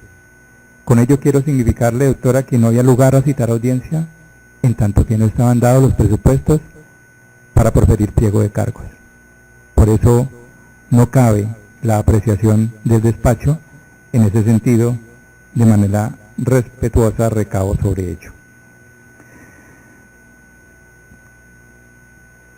Y ya respecto al funcionario sin competencia, relacionado en los puntos anteriores, tenemos que esa acta de asignación de comisión para la visita fue suscrita por el personero auxiliar, cuyo examen de competencia regulado en el acuerdo de conformación de la personería y el manual de funciones no tiene plena facultad para haber dado pie a una comisión que visitó la Secretaría del Deporte. Por lo tanto, de conformidad con esas funciones establecidas, como bien lo acoto en el acuerdo 0251-2008 y la resolución número 004 de 2009, que es el manual de funciones, no se observa que el personero entonces tenga esas facultades para asignar visitas y comisiones, y menos en materia de revisar contratos, ya que es una facultad del personero municipal y por denuncias de violación de derechos humanos, no en razón de vigilancia de la conducta oficial. Y allí, doctora, entonces, que también asalta una observación que precisamente el derecho se hace dentro del ejercicio. Algunos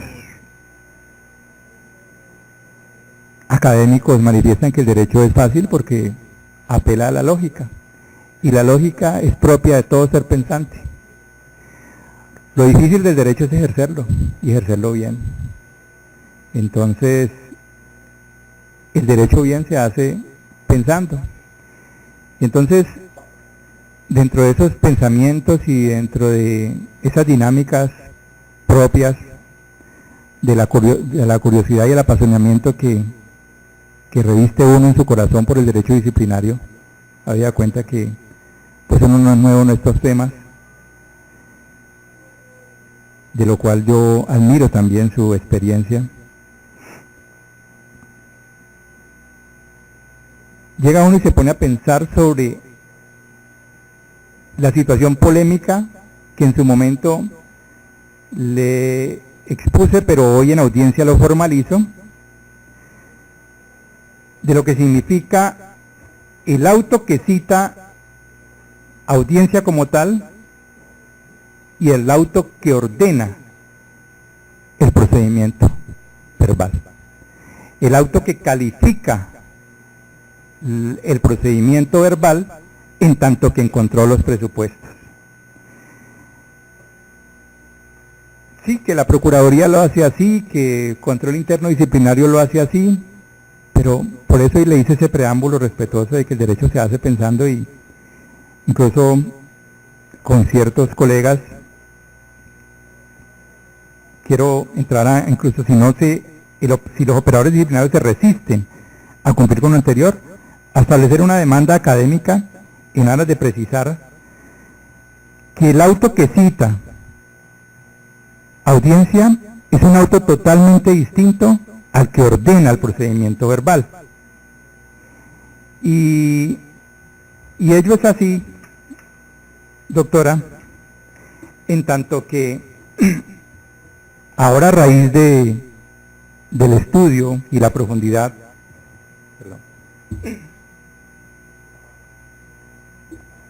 de esta defensa, con un grupo de colegas que también ejercen el derecho disciplinario, sacamos esa conclusión por lo sostenido en la Corte en la sentencia C-370 de 2012, en lo que hace un examen de constitucionalidad del artículo 177 del Código Disciplinario Único, cuando se dice por la Corte que la calificación del procedimiento a seguir es un auto que debe notificarse personalmente, por lo tanto, debe citarse audiencia en otro auto. Y es que la Corte dice lo siguiente, doctora, dice,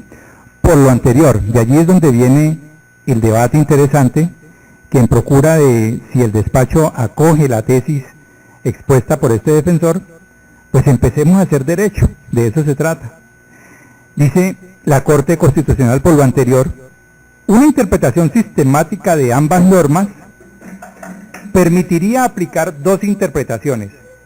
Y cuando hablo de las dos interpretaciones es, uno, la que se viene dando,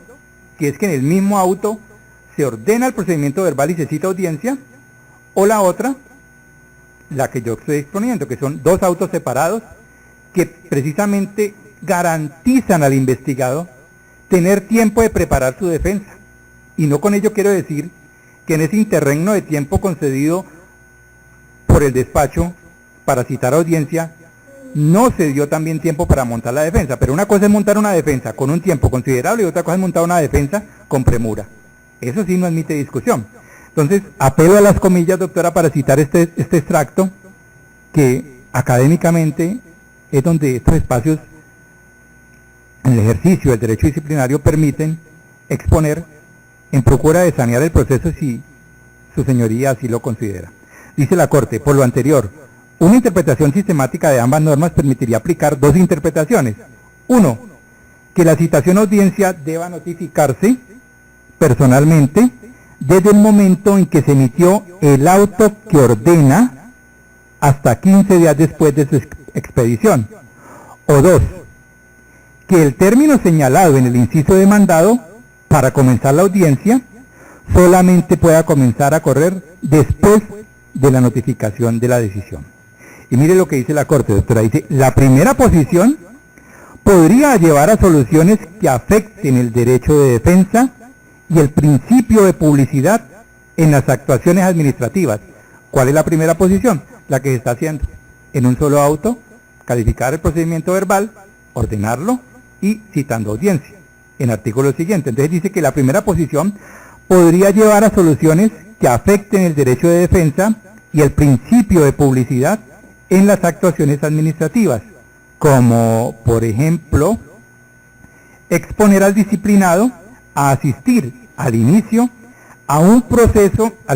proceso verbal el mismo día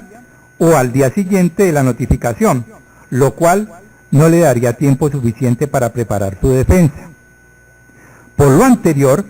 esta corporación declarará la constitucionalidad de la expresión. La audiencia debe iniciar no antes de 5 días ni después de 15 días de la fecha del auto que la ordena, en el entendido que este término solamente comenzará a correr cuando se haya notificado el auto que ordena adelantar el procedimiento verbal, punto. No me está diciendo el auto que ordena adelantar el procedimiento verbal y que cita audiencia. No. ¿Qué me permite lo anterior colegir? Que hay dos actuaciones procesales. El auto que ordena adelantar procedimiento verbal y el auto que ordena citación a audiencia. Esa es la interpretación respetuosa sometida a su consideración, que me parece que si se contempla así, no se están dando entonces las garantías que la Corte precisamente salvaguarda cuando dice que de acogerse la tesis tal y cual como está llevándose a cabo, sería entonces desconocer garantías que rayan con el derecho de defensa y el principio de publicidad del investigado. Es por ello entonces, doctora Luz Estela, que sin más acotaciones al respecto, le solicito muy encarecidamente al despacho valorar todos los argumentos por demás respetuosos de su conocimiento, respetuosos de su dignidad como autoridad disciplinaria que regenta hoy esta audiencia, para que, conforme a las causales indicadas y los fundamentos de hecho y de derecho expresados, nulite lo actuado del proceso de la referencia. Desde la presentación de la queja, de conformidad con el con el contenido del artículo 143, numerales 2 y 3 de la Ley 734 de 2002, de acuerdo con los argumentos antes mencionados que demuestran la vulneración del derecho de defensa y las irregularidades sustanciales que afectan el debido proceso, derechos fundamentales como derecho fundamental de mi defendido. Solicito además, doctora Luz Estela, que se dé constancia en el auto que decreta la nulidad que debe agotarse el procedimiento ordinario en su etapa de indagación preliminar y solo si se reúnen los requisitos esenciales para proferir pliego de cargos, pues se cite audiencia, se ordene el procedimiento verbal y seguidamente se cite audiencia para que en este caso se dé apertura a un proceso formalmente de conformidad con el artículo 175 de la Ley 734 de 2002, modificado por el artículo 27 de la Ley 1474 de 2011. Porque es que ese choque de fuerzas entre lo que es el Estado respaldado por el operador disciplinario, o mejor, el operador disciplinario respaldado por el Estado como tal, y el sujeto procesal, ese cotejo de fuerzas me permite manifestarle que sí, es posible que el despacho venza en juicio, pero vénzalo bien. Muchas gracias, su señoría, es todo lo que tengo que manifestarle, esperando entonces su pronunciamiento cuando a bien lo estime.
En este estado entonces, y siendo las 11:13 de la mañana, se suspende esta audiencia y se fija como fecha para su continuación el próximo